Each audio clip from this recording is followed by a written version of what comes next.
What's up and welcome, Fit Fam and friends. I'm so excited to be on YouTube now and I can share a little bit more in depth about what I've been sharing with you guys on TikTok. Before we dive into any topics, let me just introduce myself so you guys know who you're following and who you're getting to know a little bit, all right? And then at the end of this video, you can decide if you want to subscribe, and if you do, I greatly appreciate it. I expect to be putting out videos twice a week.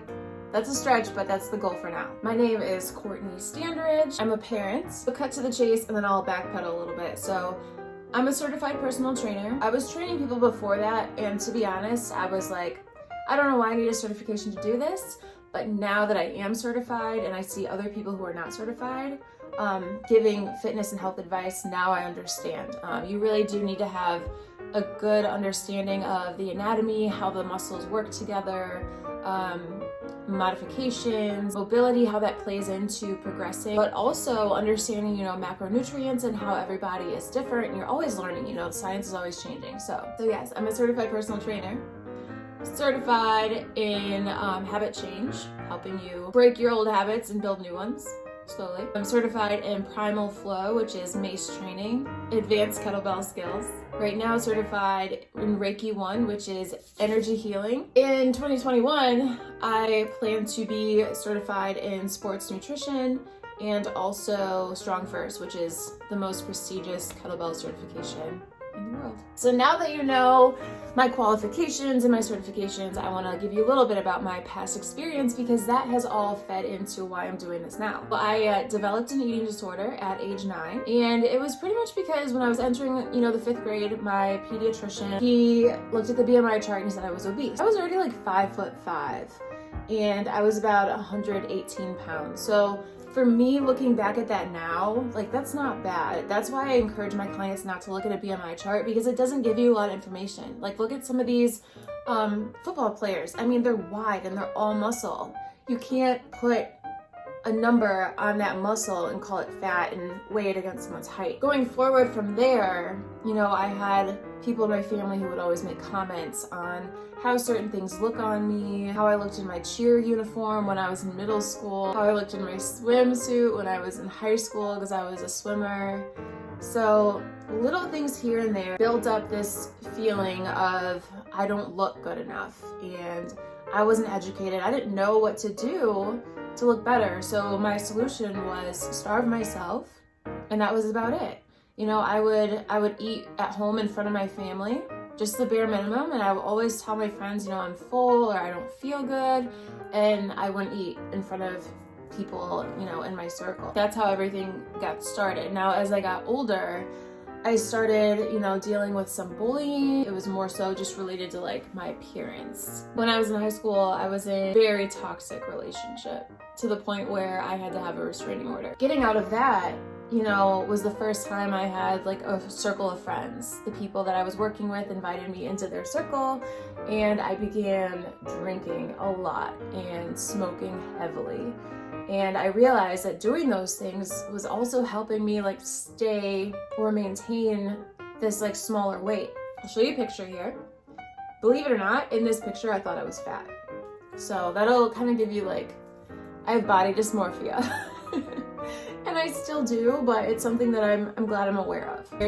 About 5 years, and there's a guy who's in love with me. He's my now husband. I felt like he was so much better than me. He was an athlete and he was really healthy, and I was doing all these bad things to my body. So at that point, I was he's not gonna want to be with me if I keep these bad habits up. So I kind of changed for him, and I don't regret it. So I stopped smoking. I got milkshakes every single day for a month, and I put on a lot of weight.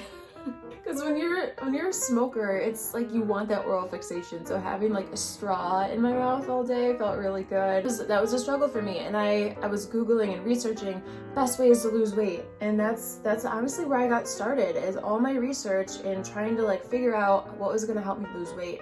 But then I took it overboard. I'm such an extremist, God.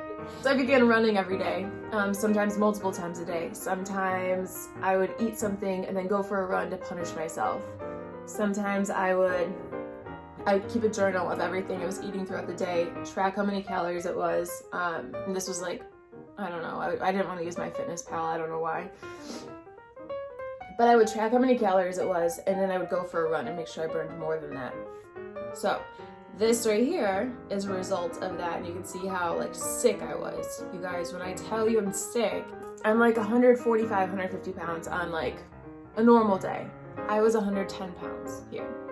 And it's still like I was happy with my body because I was finally able to wear like a size 0, which was something I've never been able to do. And I was getting complimented like crazy, so it kind of made it more of an addiction. But also my teeth were loose. My hair was falling out.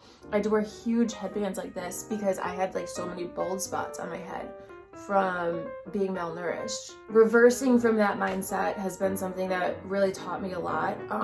I'm privileged to be able to work with other people who have body dysmorphia, and you know, a lot of women struggle with eating disorders, men too. That's why I really enjoy working with people who are on the path that I used to be, and I can, you know, use my habit change certification to help them build new habits and to help them, you know, learn to love themselves. Now, some of you who follow me on Instagram might know that I am also a bikini competitor.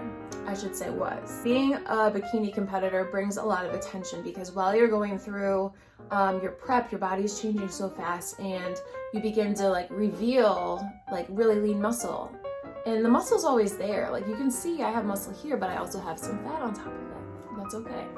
But during prep, that's all stripped away and you're just left with like this really lean body with really good toned lines. And a lot of people love it and they want that look. But I don't coach people for prepping anymore because it had such a negative effect on me. It really just brought back some really bad body dysmorphia and some really bad eating habits. After my last show in 2019, I was struggling really bad with bulimia, and that was not like my thing. Like anorexia was always my thing when I was younger, like just not eating for days. But now, like after being deprived for like 6 months of calories, I was binging really bad, and I would, you know, this was the first time in my life that I told my husband, you know, that I was struggling, that I told my doctor, and then I told social media.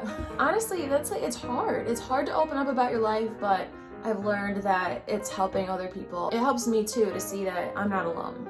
You know, so thank you guys who have come forward to say like, I struggle with this too. Thank you for opening up. That being said, what's my goal with this channel? When I was pregnant with my twins, I said, you know, I want to be better than ever after this pregnancy. So many people were telling me that I was never going to be fit again, or I wouldn't have time to be active or time to be healthy. And in my mind, I'm like, yes, I can. And I did. My goal here is to help other parents or other, you know, people in general who maybe struggle with pain, lacking mobility, recovering from pregnancy. I have diastasis recti, so maybe someone, you know, trying to close that gap. Find time to work out, even if it means incorporating your children or just having fun, or find time to take your kids to the playground and maybe do like a few things while they're playing, you know, on the swing. So my goal with this channel is to help you guys and use what I've learned in the past and what I'm learning going forward to help you guys achieve your goals. If you like what my content is going to be, I'd appreciate it very much if you subscribe and like